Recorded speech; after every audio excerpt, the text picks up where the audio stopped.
We've got an escalation we can tell you about this morning between Ron DeSantis and Walt Disney Company. So this is not necessarily a surprise, but put this up on the screen. Disney is officially suing Florida Governor Ron DeSantis. This came down yesterday on Wednesday over, they say, the Republicans' takeover of its theme park district, alleging the governor waged a targeted campaign of government retaliation after the company opposed a law critics call Don't Say Gay.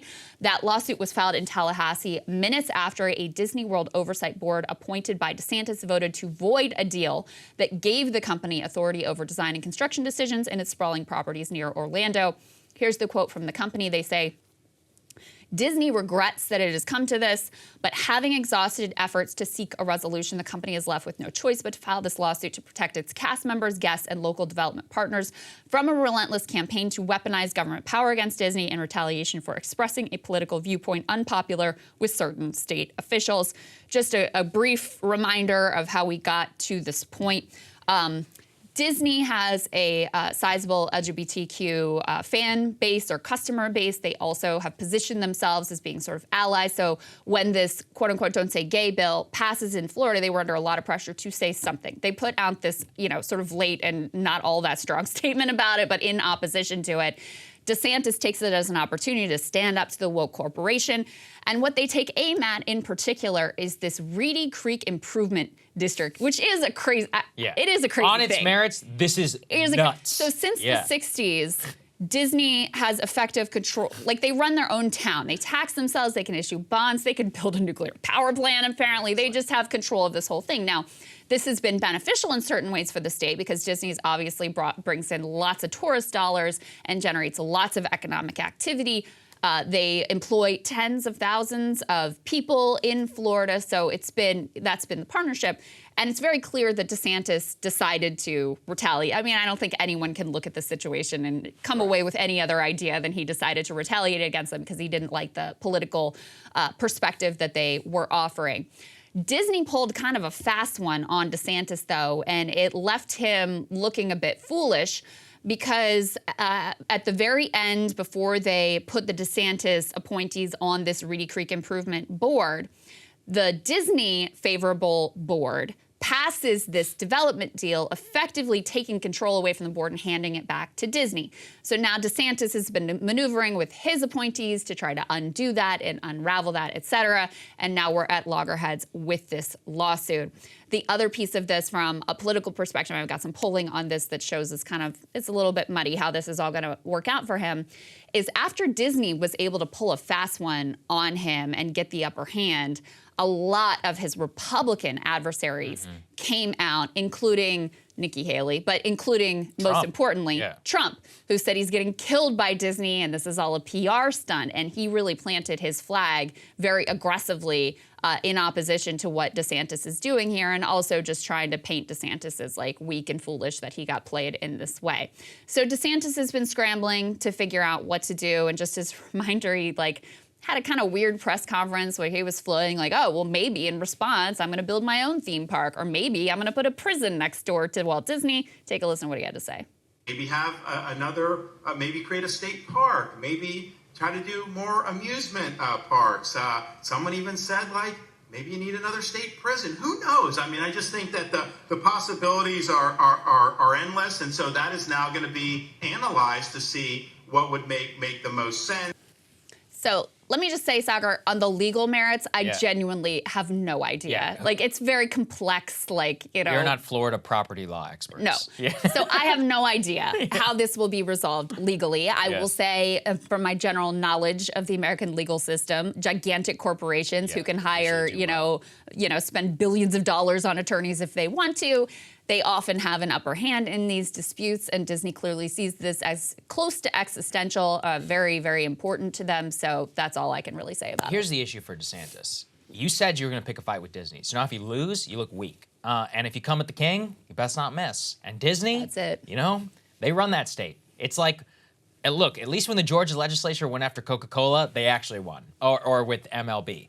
in this case, it's like if you lose, and you have a very good chance of losing, as I understand it. Once again, we are not experts in Florida property law and all of that. But if you do it in a haphazard way, and if they can prove that your actions were done in regards to trying silencing free speech, this is also the problem, on a conflicted level. I think it's crazy that a multi-billion-dollar company has self-governance inside of a sovereign American state. Sorry, that's crazy. I don't believe that corporations, quote, have free speech rights, because I don't think that corporations are people. I don't think that they should be treated equally under the law. However, many conservative justices disagree. That all the way goes back to Citizens United, and actually would be very ironic if Citizens United itself is the one that came back to bite DeSantis in the ass. That's possible. So, very well. On the merits, if you look at kind of the way, like, whether corporations or whatever have free speech rights, I really don't believe that. Not because I want to silence people's speech, but because that leads to political giving, advertising, which comes back to some of the woke problems I think we even have in the first place. Put that all aside. Politically, he made it a thing. So now if you lose at your own thing, then you look like an idiot. Yeah. And that's not good. And the chances, again, now you're throwing it to a legal fight where who the hell knows if this is even going to be resolved by the time. I mean, we got billions at stake. And if you think they're not going to fight till the end of time on this case, not at the jury level, at the appeals level, at the Supreme Court level, then you're stupid too. So at the very least, like in terms of the talking point, Trump and Haley, let's put Haley aside. She doesn't matter. Right. Trump has got what he needs in his in his back pocket if he needs it whenever he wants to bring it out. Well, the problem for DeSantis is, like most culture war outrage flare-ups, people have already moved on from this, and yet he's stuck here now having to go up against this corporate behemoth. So this is going to suck up a lot of time and attention, because the upside at this point, if he wins, the upside is not that great, because people have already moved on to, Bud Light or whatever the next thing is going to be a minute from now. But the downside risk for him is massive.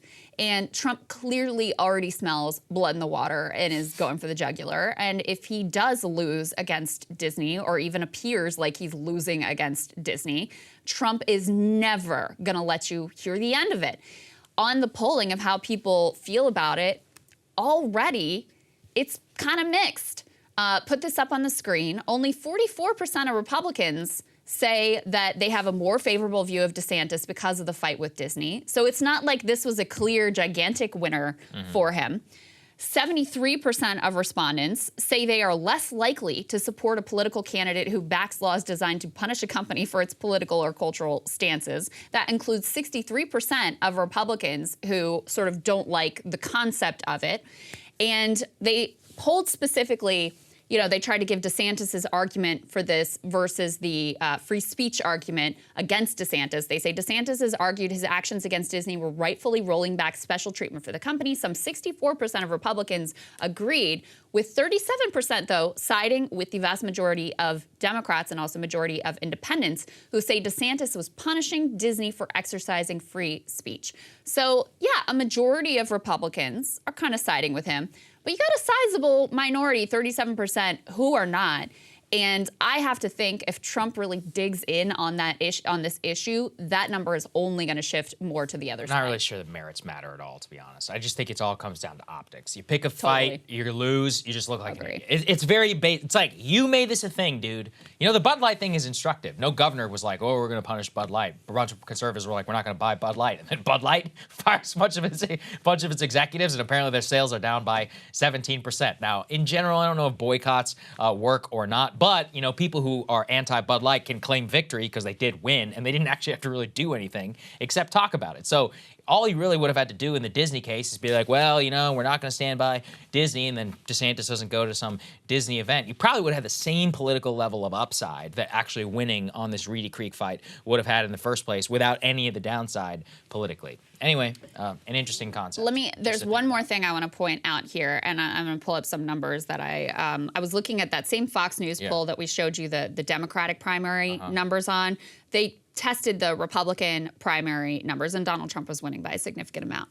But what is really important to understand is the differences in their coalitions. So if you test white people with a college degree, it's tied tied. Donald Trump is at 36, DeSantis is at 35. So effective tie within the margin of error. That's college degree holders. White people with no college degree, 61% for Trump, 15% for Ron DeSantis. So why am I bringing this up? That college degree holding, more affluent part of the Republican base, they're very pro-business. They tend to be much more of the like traditional Reaganite type conservatives. Yeah, they're more like Mitt Romney type people that look at this and are like, why are you being anti-business? So he's taken a position that's kind of at odds with his own natural constituency. Not to mention the donor class hates this sort of thing. They are not on board with it whatsoever. And meanwhile, it's funny because the Trump base would be more likely to view this move favorably, but now you've got Trump coming in to trash DeSantis over it, so they're not going to be on board with you either. So he's really kind of politically exposed here and wrapped up in something that is much bigger than probably what he really wanted to bite off. Hey guys, ready or not, 2024 is fully upon us now, and Saagar and I have been brainstorming ways that we can really up our game for this critical election. Yeah, we rely on our premium subs to expand our coverage, to add staff, to upgrade the studio. We just want to give you the best independent coverage of this election, which is possible. So if you can help us out, become a premium subscriber today, breakingpoints.com, or the link is down here in the description video. It really means the world to us, and if you like what we're all about, this is the best possible way to keep us 100% independent, working only for you.